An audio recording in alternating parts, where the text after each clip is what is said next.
Welcome to this video on AEMC Instruments Static Grounding and Bonding Kit. I'm Greg Wong from AEMC Instruments. The Static Grounding and Bonding Kit is a purpose-built field resource designed to support emergency responders in managing electrostatic hazards during roadway and rail incidents. The kit provides all the essential components required to create temporary grounding and bonding systems that mitigate the risk of static discharge in volatile environments. This kit was designed specifically for first responders operating distress transport vessels, where spark prevention is critical for scene safety. The design enables for rapid deployment of grounding rods, bonding leads, and a test instrument to verify the integrity and effectiveness of a static control system. Measuring resistance is a core part of this process. While static electricity carries minimal current, it can develop dangerously high voltages and needs to be safely dissipated into the earth to prevent accidental ignition. Reliable measurements ensure that grounding connections can discharge static efficiently. This video is strictly for deployment training. We're not going to cover PPE, vapor suppression, or other general operational safety procedures. The contents of this video were shot in a safe environment where vapor was not present. It's important to note that we're not first responder professionals. Our goal is to give instruction on how to properly ground and bond a scene during material transfer to mitigate electrostatic discharge. So let's get started.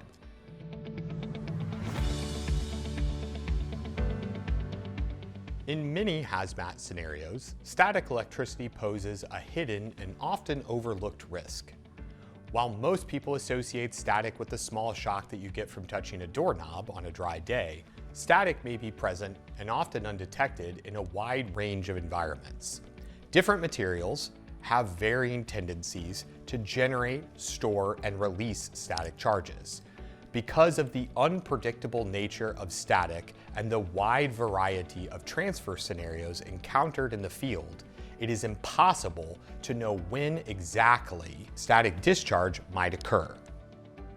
The purpose of grounding and bonding is to reduce the associated risk with the three static states, which are charge generation, charge storage, and then of course the biggest concern, electrostatic discharge, which could be a source of ignition in the presence of vapor or other flammable particulate matter. Let's discuss now the difference between grounding and bonding. The process of grounding is defined as making an electrical connection to the earth. For the purposes of static control, the earth acts as an infinite electrical reservoir. It's a body so large it can accept or supply electrons without a change in the potential. However, the soils that comprise the earth are relatively high in resistance, and therefore, the task of connecting to the earth requires a large conductive surface area to form a low resistance connection. That connection is made by driving grounding rods, and when placed in an electrical circuit, these conductive bodies become electrodes, forming a temporary low resistance connection to the earth. Next, in order to minimize the creation of voltages between various objects that can be found on a scene, they must all be connected to each other through a low resistance path. We of course refer to this process as bonding. The first resistance measurement will be to qualify the connection made to earth by the grounding rods. This is sometimes known as the fall potential measurement. However, to simplify this, we'll refer to this resistance measurement as a resistance to ground measurement. Second, to verify the connection quality made during bonding processes, we'll perform a simple continuity measurement to confirm a low resistance connection between all the objects on the scene. To guide us in this process, we'll use NFPA 77, the recommended practice for static control.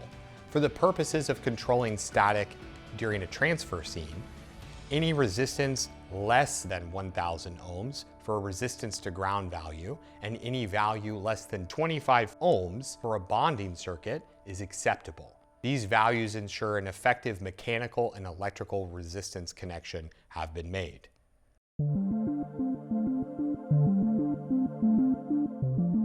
Let's take a moment to review what comes in the AEMC static grounding and bonding kit. First, you have the core of the system, the Model 6422 ground resistance tester. This is what you'll use to measure both resistance to ground and bonding resistance between the conductive elements of the system. The Model 6422 is a 3-pole specialty test instrument capable of performing 2 different types of measurements. First, the instrument powers on into its 2-pole setting, which is used for a simple continuity measurement. We can verify the condition of the bonding circuit with this test. Additionally, the 6422 can perform a 3-pole measurement, often referred to as the fall of potential test. In this test, current is injected into the earth through the H terminal, then a voltage is measured between the S terminal and the E terminal. This allows for a simple yet accurate assessment of the resistance to ground of the grounding rods. Press and hold the power button until the screen illuminates. Pushing the test button cycles through the measurement types. There's also a calibration checker included. However, this is not a substitution for the calibration process. This is just a quick way to verify the instrument's functionality. Also for testing, the kit includes 2 T-handle auxiliary ground electrodes. To simplify this, we'll refer to these as test probes. You'll also find a long set of test leads, a red H and a blue S test spool, each 150 foot long, as well as a green E lead that's 30 feet. These are used for setting up the resistance to ground and bond resistance testing methods. For your grounding field, there's 6 copper grounding rods, each 3 feet long. Each end of the rods are threaded and can be installed with the included driver and extractor tool. For most grounding and bonding applications, you shouldn't need all 6, only where there's high resistivity soils. Multiple rods can be driven together and bonded in a field or coupled together to be driven deeper. Remember, increasing the surface area is the primary method for lowering ground resistance. For the bonding, the kit provides a variety of cables, each with a different type of clamp. Let's discuss 2 different clamp types you'll find within the kit. Let's start with a Mueller clip, which is a basic, quick attachment electrical clamp. Note that while they do have good mechanical tension, we do recommend adding a zip tie or similar attachment in high traffic areas where they may be tripped over. Next is the REB pinpoint style clamp.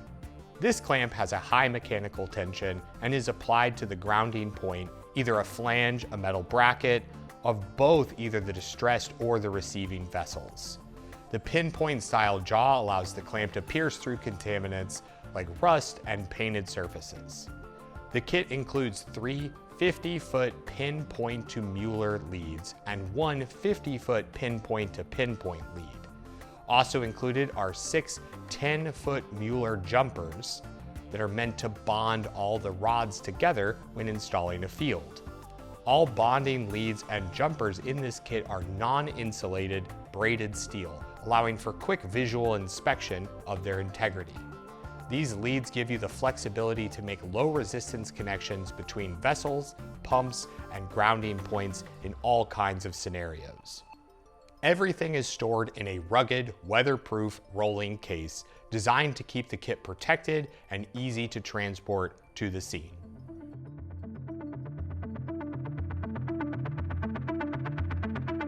The first step in any deployment is scene assessment. We'll identify the hot zone where the vapors are or may be present, and a cold zone where safe work can occur. Identifying the ability to access bare earth will determine the process used for grounding, as well as performing resistance to ground measurements. Ideally, the scene will have at least 50 foot of open exposed earth, either dirt or grass, to complete the installation of the grounding rods, as well as perform testing. You'll also identify bonding points on the distressed and receiving vessels. Ideal locations would be the grounding lugs, and there's other acceptable locations like flanges, chassis bolts, or structural brackets. Try to avoid bolted-on accessories or painted or contaminated surfaces. Last, if driving grounding rods, be sure to identify any underground risk like power or gas lines.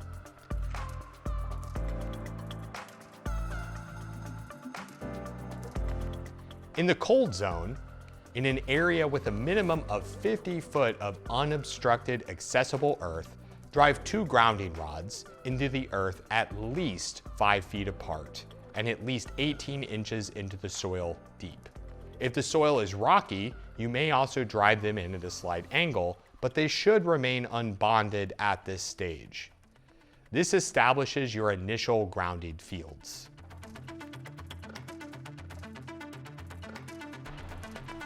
Now we're going to perform a resistance to ground test known as the fall of potential measurement.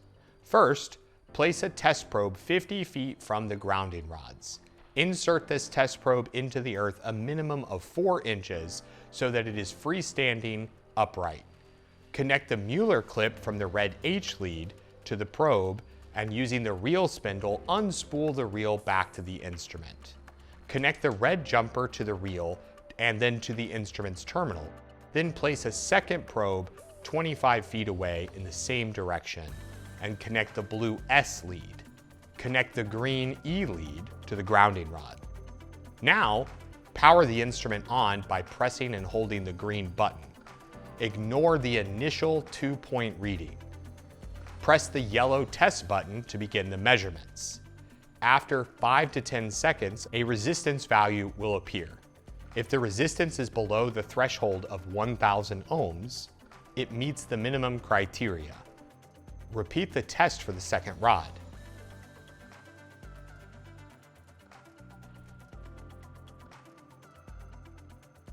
If the test is above the threshold, install another rod about 5 feet away and bond it to the rod under test with a jumper. Then retest to ensure that it meets the minimum threshold of 1,000 ohms. Repeat this step for the second grounding field for the other vessel. If the threshold of 1,000 ohms is not met, alternatives to adding a second rod are to drive the rod deeper and add half a cup of salt, then pour about half a gallon of water at the base to improve soil conductivity. If you do use water, make sure that you retest a minimum of every 60 minutes to ensure consistent grounding performance.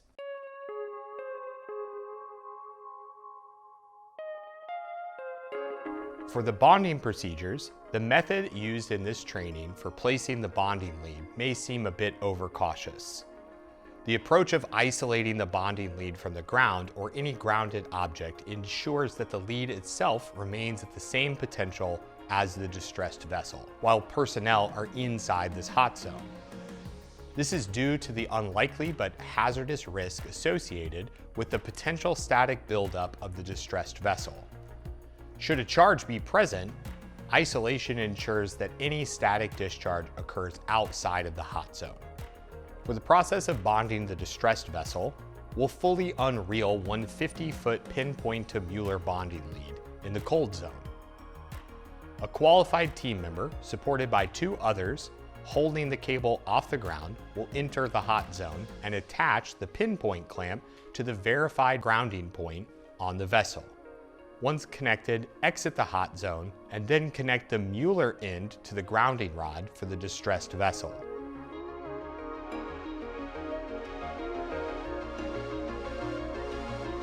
Now we move on to bonding the receiving vessel. To start, unreel the 50-foot to pinpoint Mueller bonding lead. Since the receiving vessel is in a cold zone, the order of operation is less important here. Attach the pinpoint clamp to the grounding point and the Mueller end to the grounding rod for the receiving vessel. If a pump is present, bond it to the receiving vessel grounding field as well.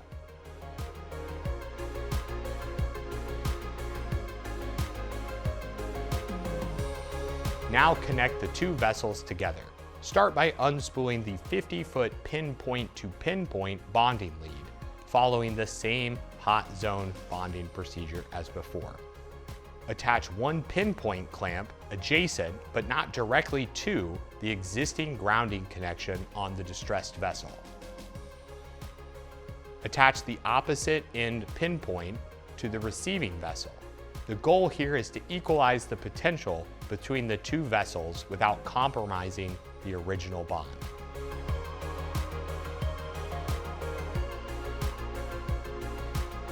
We'll verify the integrity of the seam bonding circuit by testing between the grounding rods for the distressed and receiving vessels. Attach the green E lead to the distressed vessel's grounding rod, and then attach the red H lead to the receiving ground rod.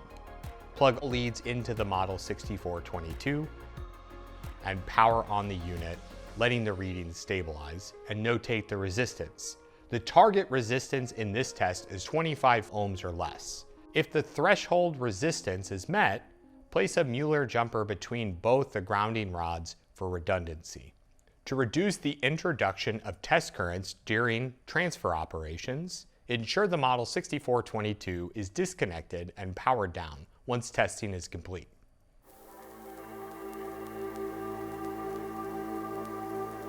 With all bonding in place, start a 5-minute timer. This relaxation time allows for any existing static charge to safely dissipate. Mark your ground rod fields with cones or flags and assign a team member to monitor the grounding fields and bonding connections for accidental lead disconnection. If water was used earlier, ensure the soil stays moist and retest hourly.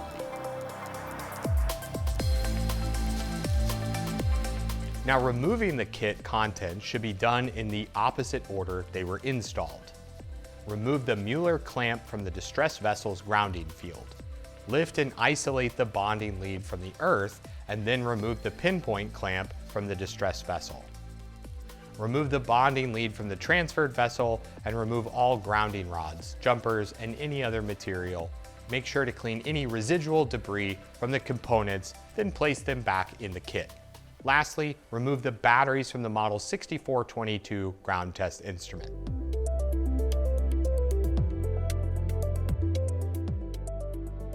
Let's summarize the deployment of the kit. Assess the scene. Ground properly using rods or surface electrodes. Test their resistance to ground and improve if needed. Bond the vessels and verify the connections using a resistance check. Allow for proper relaxation time and monitor the setup. At the end of the transfer process, remove the contents of the kit in the opposite order they were installed. That's the full deployment of the AEMC static grounding and bonding kit. If you've got questions, reach out to tech support at aemc.com, where you can also find additional resources and a wide range of our trusted test equipment.